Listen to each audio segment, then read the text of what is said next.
Ordinansa nagbabawal sa pagbebenta at pagkakabit ng maingay na tambutso sa lahat ng uri ng sasakyan sa Dagupan City, pinagtibay ng Sangguniang Panglungsod. Naritong report.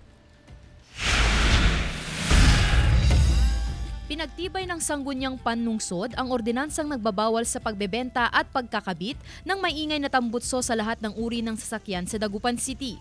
Kabilang na riyan ang mga pampasaherong sasakyan, trucks, mga bus at mga motorsiklo. Sa inamyendahang ordinansa, pagmumultahin ng mga motoristang gumagamit ng noisy mufflers. Handa raw ang Public Order and Safety Office o POSO sa pagpapatupad ng nasabing ordinansa. Dati meron, nanguhuli na kami niyan. Kasi dati kami lang ang POSO. Ngayon, dito lang sa city, lang kami. Ngayon, pagdating sa barangay, siyempre wala ng POSO, hindi na nahuhuli. Mostly ngayon sa barangay na nangyayari. Hati naman ang reaksyon ng ilang mamamayan sa nasabing ordinansa.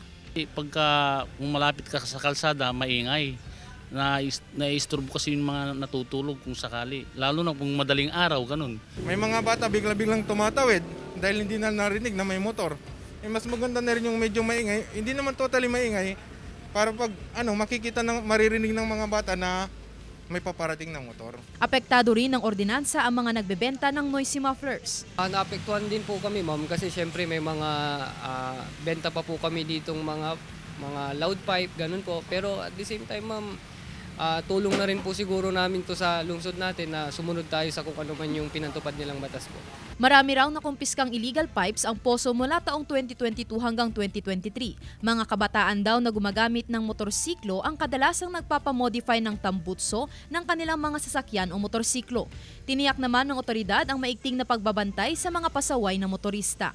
Kasama si Henry Duminsil, Sandy Salvacio, One North, Central Luzon.